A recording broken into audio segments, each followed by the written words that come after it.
Hari ini di dalam ibadah minggu ini Bapak Ibu Saudara, saya ingin bagikan tentang Ishak, seorang tokoh Alkitab Bapak Ibu Saudara yang tidak asing lagi, yang bernama Ishak. Mari kita baca di dalam Kejadian pasalnya yang ke-26 ayatnya yang pertama.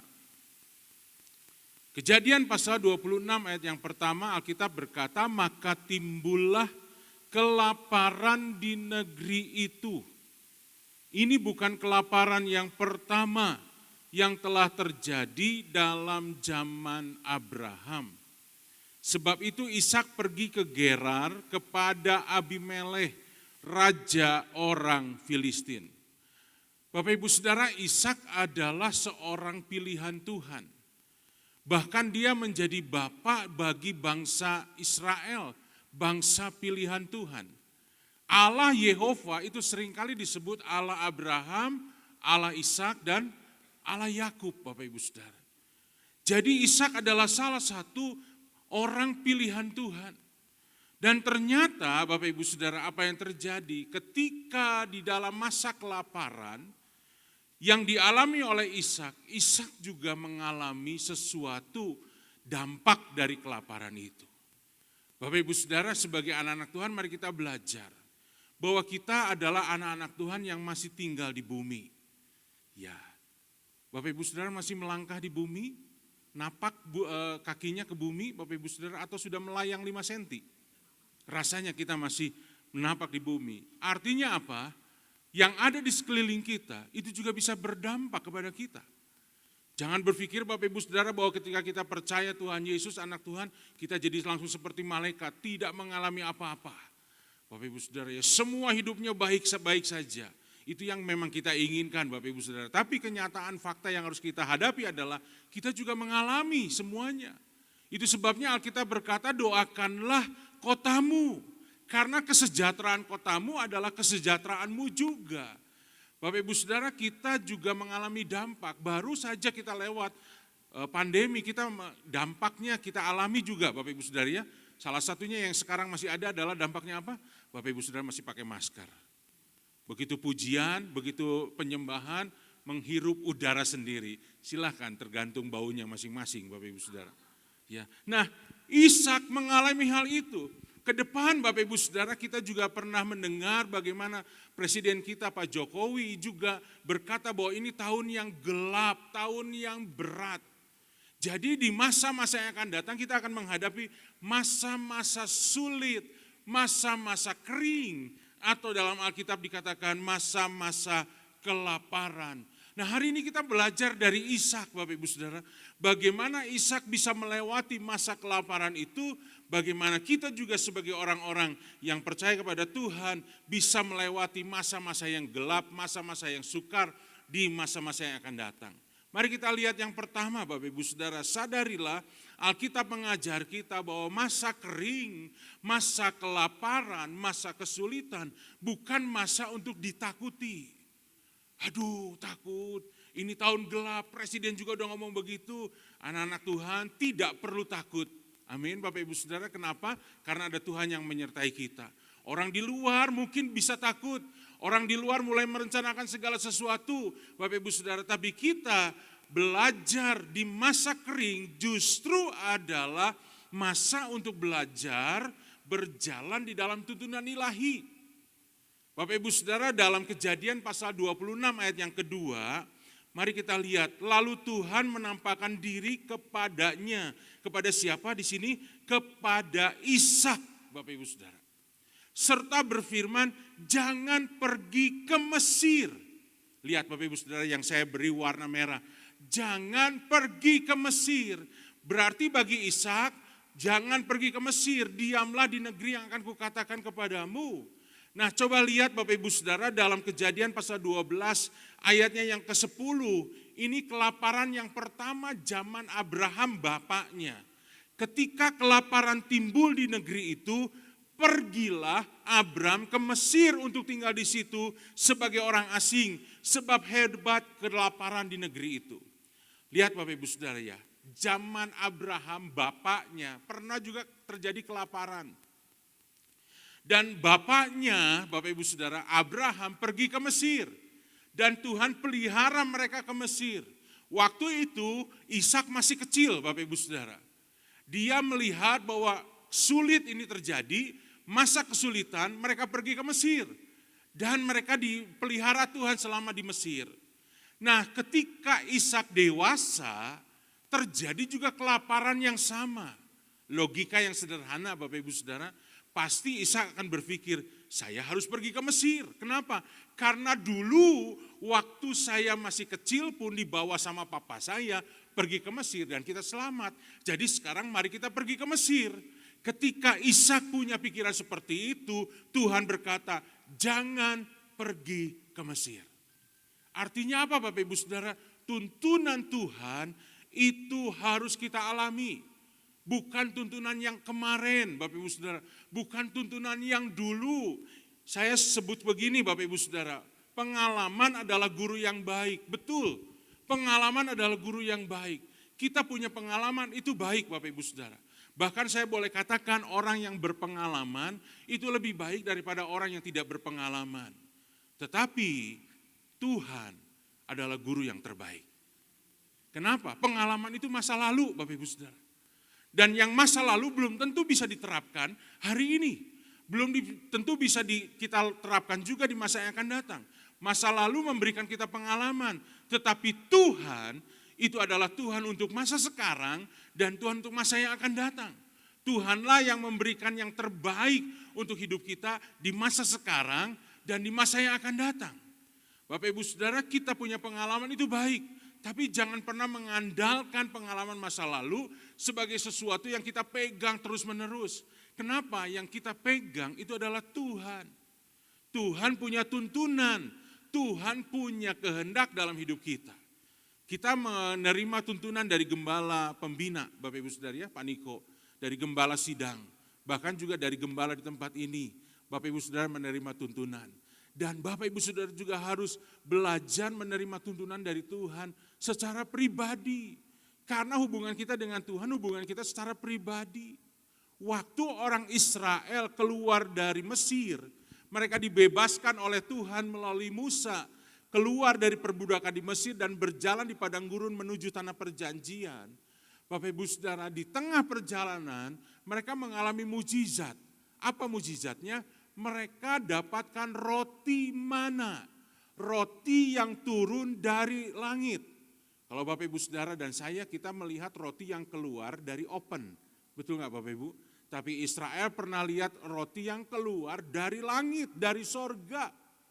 Tuhan sendiri yang memberikannya. Lalu berfirmanlah Tuhan kepada Musa dalam Kejadian 16 ayat yang keempat.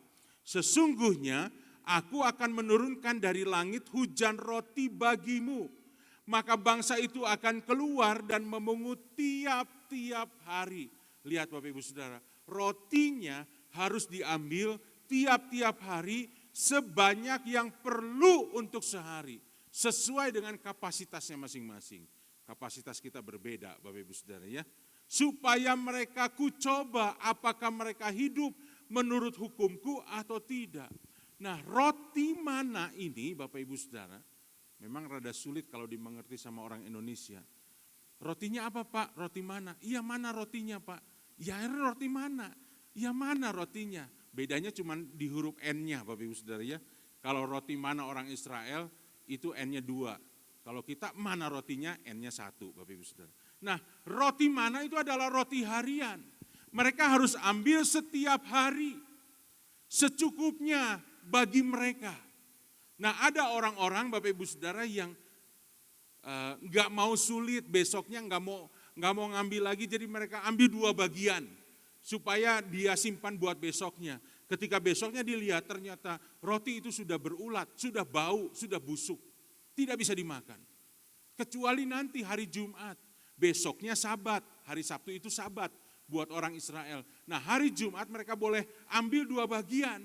Karena Sabtu tidak akan turun, Tuhan tidak akan menurunkan roti itu. Ketika dilihat besoknya di hari Sabatnya, roti itu tetap bagus Bapak Ibu Saudara. Kenapa? Karena semua itu kehendak Tuhan. Dan itulah tuntunan Tuhan. Artinya apa? Ambil roti yang sekarang, bukannya roti yang kemarin Bapak Ibu Saudara. Kenapa? Karena roti yang kemarin ketika disimpan itu sudah berbau busuk dan berulat. Bapak Ibu Saudara, kita belajar tuntunan Tuhan ketika masa-masa yang sulit. Di tempat ini sudah ibadah kira-kira 2 tahun ya kalau saya tidak salah ya. Setelah pandemi ya, 2 tahun lah. 2 tahun itu berarti ada lebih dari 100 minggu. Berarti Bapak Ibu Saudara mungkin yang setia ibadah di tempat ini sudah datang ke tempat ini 100 minggu. Ya, 100 kali. Betul ya? Saya mau tanya, ada di antara Bapak Ibu Saudara yang tahu berapa jumlah lampu yang di atas kita? Nggak ada yang bisa jawab Bapak Ibu Saudara. Katanya 100 kali di tempat ini. Tapi kok ternyata enggak. Kenapa Bapak Ibu Saudara? Karena terlalu banyak lampu yang menyala. Tapi coba kita padamkan satu demi satu. Yang tinggal cuma satu saja Bapak Ibu Saudara. Yang menyala yang paling besar itu. Maka kita bisa langsung menjawab. Cuma satu Pak lampunya yang nyala sekarang. Kenapa terlalu banyak lampu yang menyala sehingga akhirnya kita tidak bisa menghitungnya. Demikian juga dalam hidup kita. Seringkali Bapak Ibu Saudara, terlalu banyak lampu yang menyala dalam hidup kita. Lampu itu bisa berbicara kesenangan, lampu itu bisa berbicara kesehatan, lampu itu bisa berbicara kesuksesan, lampu itu bisa berbicara karir kita naik, Bapak Ibu Saudara, usaha kita naik dan seterusnya, kuliah kita berhasil, pendidikan kita berhasil, keluarga baik. Semua lampunya nyala dalam hidup kita sehingga kita lupa melihat lampunya Tuhan. Kita nggak punya fokus. Ya, itu sebabnya Bapak Ibu Saudara, kenapa Tuhan kadang-kadang izinkan terjadi di dalam hidup kita masa-masa yang kering, masa di mana lampu itu mulai dipadamkan satu-satu. Lampu kesehatan mungkin mulai dipadamkan, lampu keuangan mungkin mulai dipadamkan, lampu yang segala banyak itu mulai dipadamkan. Dan jangan pernah lupa Bapak Ibu Saudara bahwa ada satu lampu yang besar yang tidak akan pernah padam dalam hidup kita. Itu adalah lampunya Tuhan. Sehingga pada masa-masa yang kering kita bisa melihat dan mengalami Tuhan, berfokus kepada Tuhan di dalam kegelapan. Terlalu banyak lampu, kita tidak bisa berfokus. Tapi ketika semua lampu dimatikan, cuma tinggal satu lampu, maka kita bisa berfokus kepada lampu itu. Kenapa Bapak Ibu Saudara?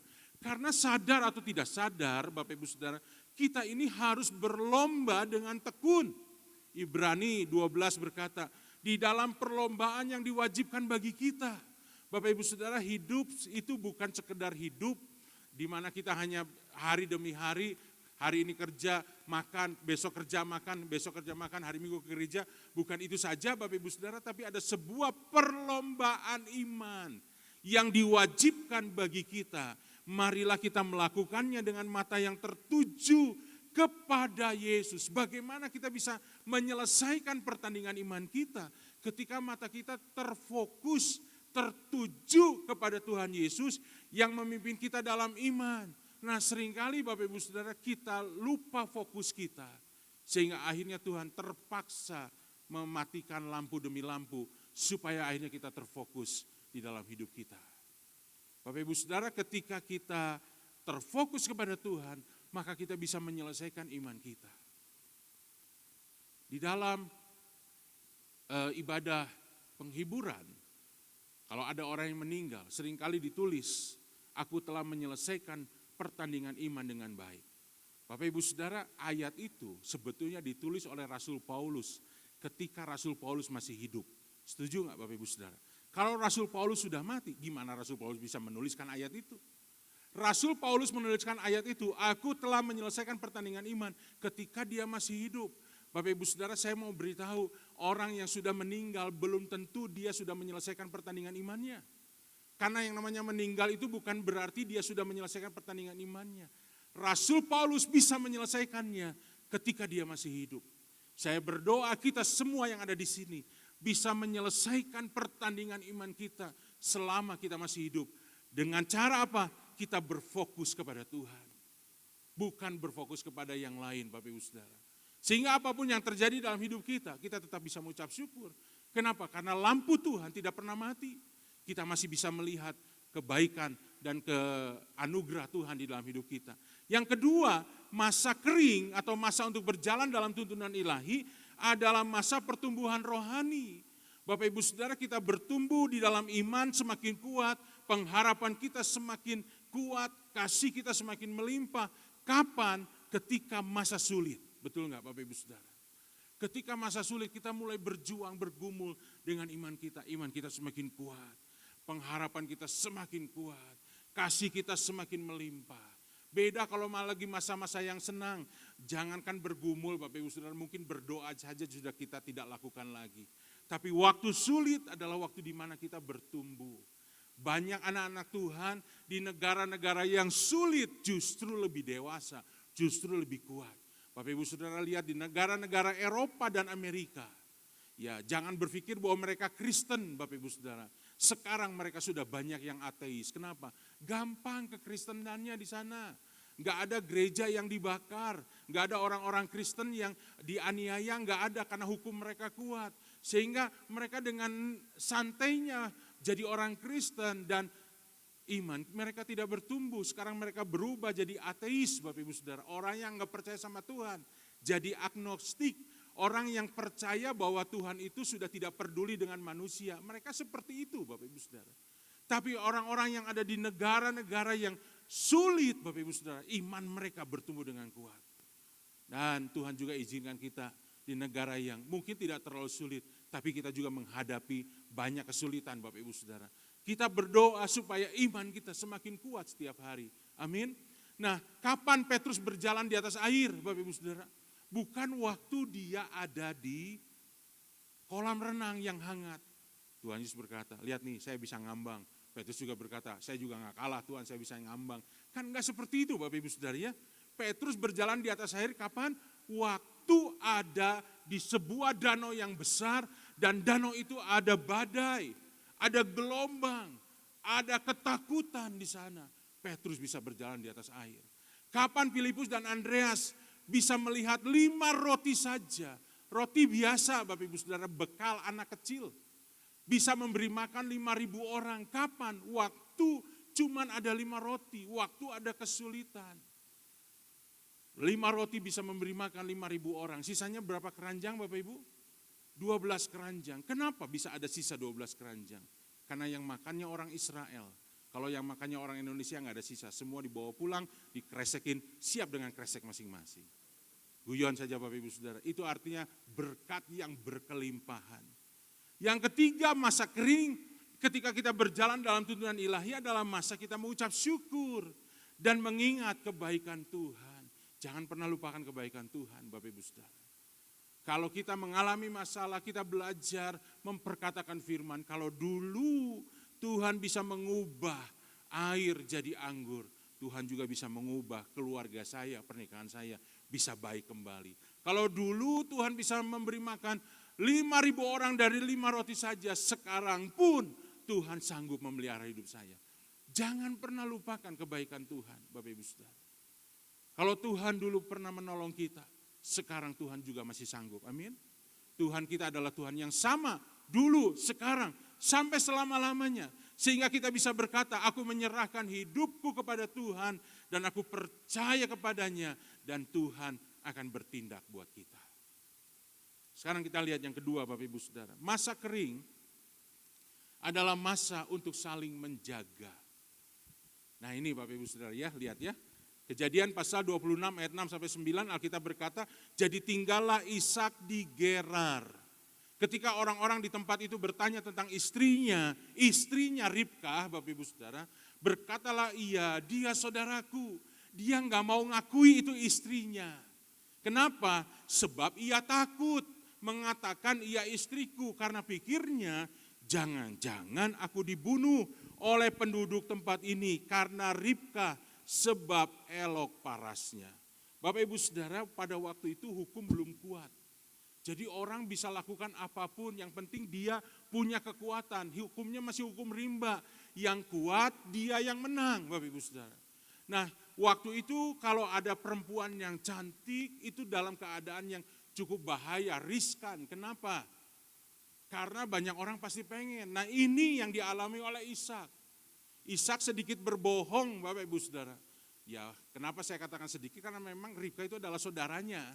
Ya, zaman itu kan orang belum terlalu banyak, pernikahan antar saudara masih diperbolehkan. Nah, Bapak Ibu Saudara, dia takut jangan-jangan aku dibunuh karena pasti banyak laki-laki yang pengen istriku. Dan apa yang terjadi Bapak Ibu Saudara? Ternyata ayat yang berikutnya, setelah beberapa lama ia di sana, setelah beberapa lama Ishak ada di Gerar, pada suatu kali menjenguklah Abimelekh. Siapa Abimelekh? Raja orang Filistin. Menjenguknya dari mana? Dari jendela. Ada yang aneh nggak Bapak Ibu? Raja loh. Abimelekh itu raja. Dia mau panggil Ishak ke istananya, bisa. Dia mau panggil Ribka ke istananya, bisa. Kalaupun dia datang dengan baik-baik, lalu ketuk pintu, karena orang, Bapak Ibu Saudara masuk ke dalam rumah orang melalui apa? Melalui pintu. Kalau yang melalui jendela itu siapa? Maling Bapak Ibu Saudara, ya betul nggak? Yang masuk melalui orang normal itu masuk melalui pintu ke rumah orang lain. Nah, lihat Bapak Ibu Saudara, ini raja yang punya otoritas, yang punya kekuatan untuk bisa panggil Ishak. Dan Ribka datang ke istananya. Tapi aneh, kok dia malah datang dan menjenguk dari jendela. Ini raja Bapak Ibu Saudara. Berarti kita bisa mengerti raja juga pengen tuh. Karena dia mungkin dengar, ada cewek cantik datang, pendatang baru. Dan orang mungkin dia dengar dari banyak orang berkata, ini cewek cantik banget. Dia pengen lihat dari jendela. Nah, ketika dia lihat dari jendela, apa yang dilihatnya? Ishak sedang bercumbu-cumbuan dengan Ribka istrinya. Maaf, di sini sudah 17 tahun ke atas semua ya. Bapak Ibu Saudara tahu ya, Ishak sedang bercumbu-cumbuan dengan Ribka. Ini bukan sesuatu yang memalukan Bapak Ibu Saudara, kenapa? Karena ini suami istri. Mereka sedang melakukan sesuatu yang baik, keharmonisan kasih, pernyataan kasih sebagai suami kepada istrinya. Lalu Abimelekh memanggil Ishak dan berkata, sesungguhnya dia istrimu, masakan engkau berkata dia saudaraku? Jawab Ishak kepadanya, karena pikirku jangan-jangan aku mati karena dia. Untung ketika Abimelekh melihat dari jendela, Ribka sedang bercumbu-cumbuan dengan suaminya. Ishak sedang bercumbu-cumbuan dengan istrinya. Mereka jadi selamat, enggak jadi Bapak Ibu Saudara.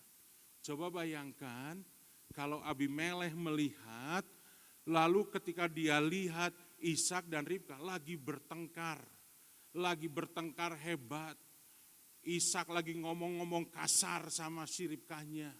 Kemudian dia tempeleng sedikit Bapak Ibu Saudara istrinya. Lalu mengatakan seperti itu, apa yang terjadi? Maka Raja Abimelekh akan masuk dalamnya dan langsung merebut si Ribka. Kurang ajar kamu memperlakukan wanita seperti ini. Dia ambil Ribka Bapak Ibu Saudara dan dia jadikan istrinya.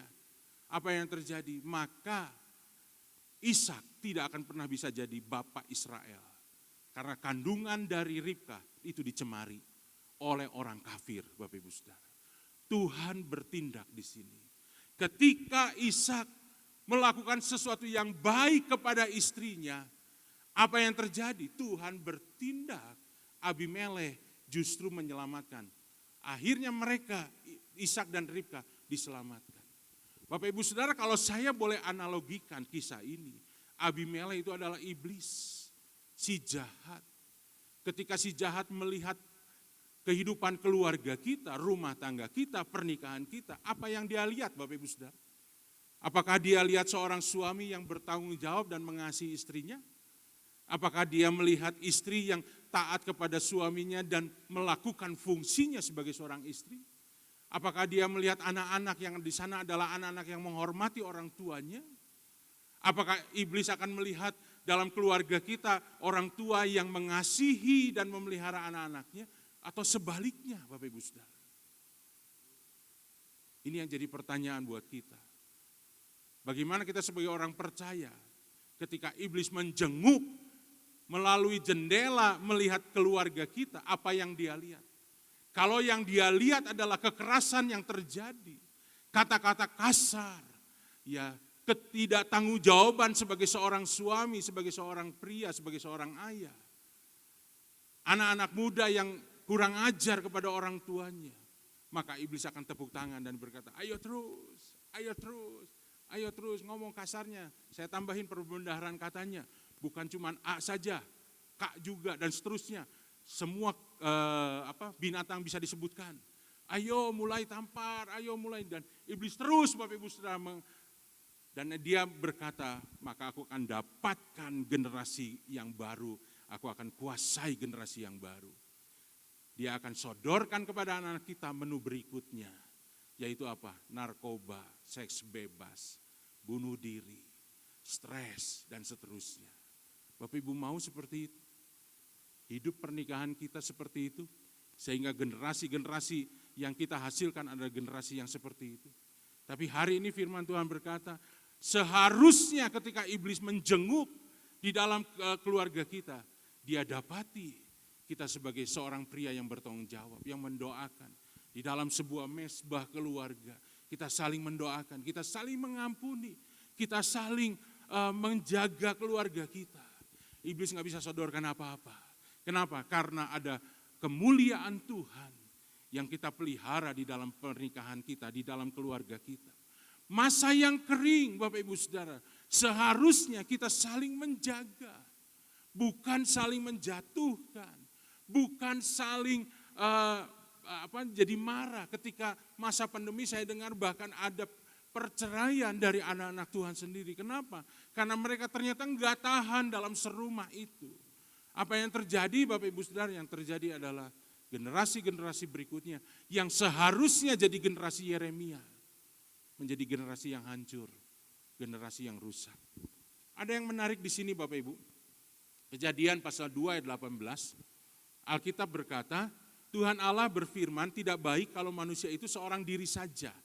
Nah ini kita kembali merefer kepada keinginan Tuhan, kehendak Tuhan untuk sebuah pernikahan. Aku akan menjadikan penolong baginya yang sepadan dengan dia. Nah lihat Bapak Ibu Saudara, penolong yang sepadan dalam bahasa aslinya itu adalah Ezer Kenegdo. Apa artinya Ezer Kenegdo? Jadi Hawa itu adalah Ezer Kenegdonya buat Adam Bapak Ibu Saudara. Seorang istri adalah Ezer Kenegdo bagi suaminya. Nah Ezer Kenegdo adalah penolong yang setara. Tidak lebih tinggi, tidak lebih rendah, setara. Yang kedua, penolong yang ulung, yang hebat Bapak Ibu Saudara. Yang ketiga, penolong yang berdiri di belakang, ngapain? Memberikan dorongan untuk suaminya, supaya suaminya sukses, maju, diberkati Tuhan. Dan seorang penolong yang berdiri di samping, yang mendampingi, yang memberikan sukacita, yang memberikan kekuatan. Mazmur 128, seorang istri itu seperti pohon anggur yang subur di rumahnya. Anggur berbicara sukacita, jadi seorang istri adalah seorang yang memberikan sukacita buat suaminya. Dan seorang yang berdiri di depan Bapak Ibu Saudara. Apa tujuannya? Pasang badan buat suaminya. Dari sini kita bisa mengerti. Suami melindungi istri atau istri melindungi suami. Kalau saya tanya sama ibu-ibu, pasti jawabnya istri Pak yang melindungi suami. Ya betul, memang ini Bapak Ibu Saudara. Kalau saya tanya sama bapak-bapak, bapak-bapak akan menjawab, ini kenyataan pahit yang harus saya terima Pak. Bahwa ternyata istri saya yang melindungi saya. Bapak Ibu Saudara sadarilah bahwa justru seorang istri yang melindungi suami, Bapak Ibu Saudara. Karena sudah dijadikan Ezer Kenegdo. Wanita itu jadi penolong. Diciptakannya pun dari tulang yang lebih kuat. Kalau laki-laki diciptakan dari apa? Dari debu tanah. Itu sebabnya bapak-bapak mari kasihi Ezer Kenegdo kita. Supaya apa? Supaya istri kita bisa menjalankan fungsinya sebagai Ezer Kenegdo. Dan ketika iblis lihat dalam pernikahan kita, tidak ada satupun celah yang bisa dia masuki dan dia hancurkan keluarga kita. Iblis itu seperti tikus Bapak Ibu. Tikus itu tidak perlu dibukakan pintu, ada celah saja dia bisa masuk. Saya pernah lihat tikus besar bisa masuk ke celah yang kecil Bapak Ibu Saudara. Badannya begitu fleksibel bisa masuk. Itulah iblis, nggak perlu pintu dibukakan. Dia akan melihat celah ketika kita tidak bertanggung jawab di dalam keluarga kita. Maka itu adalah celah dan iblis bisa menghancurkan. Beda sama Roh Kudus. Roh Kudus menunggu untuk pintu dibukakan.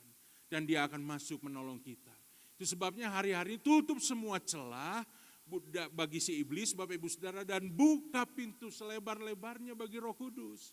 Dengan cara apa? Lakukan tugas kita masing-masing sebagai suami, sebagai ayah, sebagai istri, sebagai ibu, sebagai anak. Kita punya tugas juga. Lakukan dengan baik. Supaya apa Bapak Ibu Saudara? Supaya kita bisa menyelamatkan generasi yang baru. Nah, menariknya adalah ternyata kata Ezer Kenegdo juga dipakai di dalam Mazmur 33 ayat yang ke-20. Jiwa kita menanti-nantikan Tuhan. Dialah penolong kita. Penolong di sini adalah Ezer Kenegdo itu Bapak Ibu. Tuhan itu adalah Ezer Kenegdo. Istri adalah Ezer Kenegdo. Itu sebabnya Bapak-bapak, mari kasih istri kita supaya Tuhan memelihara hidup kita. Amin. Yang ketiga Bapak Ibu Saudara, masa kering. Ini yang terakhir. Masa kering adalah masa untuk menabur. Aduh Pak, udah tahu susah, kok tetap harus menabur? Bapak Ibu Saudara, masa kering, masa kesulitan bukan berarti merubah kita jadi pelit, kikir, situ bagendit. Tahu ceritanya Bapak Ibu Saudara ya? Pelit luar biasa. Lihat Bapak Ibu Saudara dalam ayat 12 kembali kepada Ishak. Maka menaburlah Ishak di tanah itu. Dan dalam tahun itu juga ia mendapatkan hasil 100 kali lipat. Dalam tahun itu, dalam tahun apa? Tahun kesulitan. Ishak menabur dan dia mendapatkan hasil 100 kali lipat sebab ia diberkati Tuhan. Menabur di sini Bapak Ibu Saudara jangan hanya dibatasi soal uang. Ya, kita bisa menabur dalam keuangan, tapi kita juga bisa menabur kasih. Kita bisa menabur perhatian, kita bisa menabur kebaikan buat banyak orang. Supaya nanti kita bisa menuai juga hasil 100 kali lipat. Hukum yang pertama yang harus kita pelajari Bapak Ibu Saudara adalah perhatikan apa yang kita tabur. Karena apa yang ditabur orang itu juga yang akan dituainya. Siapa yang menabur dalam daging akan menuai kebinasaan dari dagingnya. Siapa yang menabur roh yang akan menuai hidup yang kekal dari rohnya. Dari roh itu Bapak Ibu Saudara, perhatikan apa yang kita tabur. Kita sebagai orang tua perhatikan apa yang kita tabur buat anak kita. Apakah yang kita tabur itu membuat hati anak kita terluka dan akhirnya mereka jadi generasi yang rapuh. Atau yang kita tabur adalah keteladanan, kebaikan, pengharapan. Dan anak-anak kita bertumbuh jadi anak-anak yang kuat. Apa yang kita tabur buat keluarga kita hari-hari ini. Apa yang Bapak Ibu Saudara tabur buat gereja di tempat ini. Bapak Ibu Saudara, Tuhan akan memberikan tuaian seperti yang kita tabur. Kalau kita menabur dalam roh, kita menabur kebaikan, kita akan menuai hal-hal yang baik.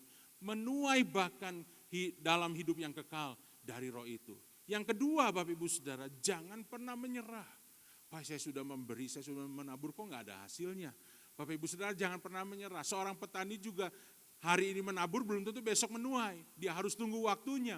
Dia harus pelihara.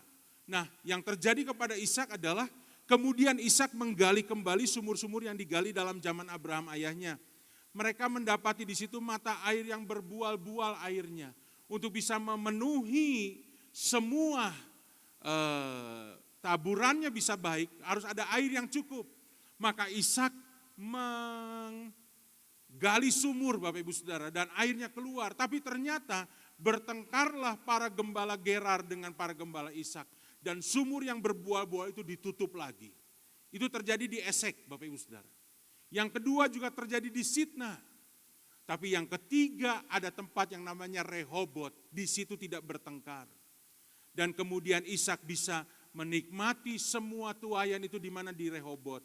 Rehobot berbicara sekarang Tuhan telah memberikan kelonggaran kepada kita sehingga kita dapat beranak cucu di negeri ini. Bapak Ibu Saudara, mungkin kita sedang ada di Esek. Jangan menyerah. Mungkin kita sudah sampai di Sitna. Jangan menyerah. Kenapa? Karena sebentar lagi kita akan masuk ke Rehobot. Di mana Tuhan memberkati taburan-taburan yang sudah kita tabur akan kita tuai. Jangan jemu-jemu berbuat baik, karena apabila sudah datang waktunya, kita akan menuai jika kita tidak menjadi lemah. Masa kelaparan, masa kesulitan adalah masa kita berjalan di dalam tuntunan ilahi. Masa kita saling menjaga dan masa kita untuk menabur. Amin Bapak Ibu, mari kita berdoa di hadapan Tuhan. Haleluya. Mungkin Bapak Ibu hari ini sedang ada di dalam masa yang sulit, masa kekeringan, masa kelaparan. Bapak Ibu Saudara, mari kita percayai firman Tuhan. Masa sulit bukan masa untuk ditakuti. Masa sulit bukan masa untuk kita cemas. Dan akhirnya kita menjadi tertekan, stres, depresi. Tetapi masa yang sulit, justru disitulah kita akan melihat sinar kemuliaan Tuhan yang tidak akan pernah padam dalam hidup kita. Kita akan melihat pertolongan Tuhan. Masa yang sulit adalah masa di mana Tuhan bertindak buat kita. Masa yang sulit di mana kita bisa bertumbuh dengan kuat dalam iman, pengharapan, dan kasih. Masa yang sulit adalah masa pembuktian iman kita. Masa di mana kita menabur, masa di mana kita menjaga keluarga kita. Kalau ada di antara Bapak Ibu Saudara yang hari-hari ini sedang diberkati Tuhan, tidak mengalami kesulitan apa-apa, sedang diberkati Tuhan, semuanya baik saja. Tapi kita tetap berjaga-jaga dan kita tetap berdoa. Supaya kita tetap berfokus kepada Tuhan. Kita tidak berfokus kepada berkat Tuhan, tapi kita berfokus kepada Tuhan.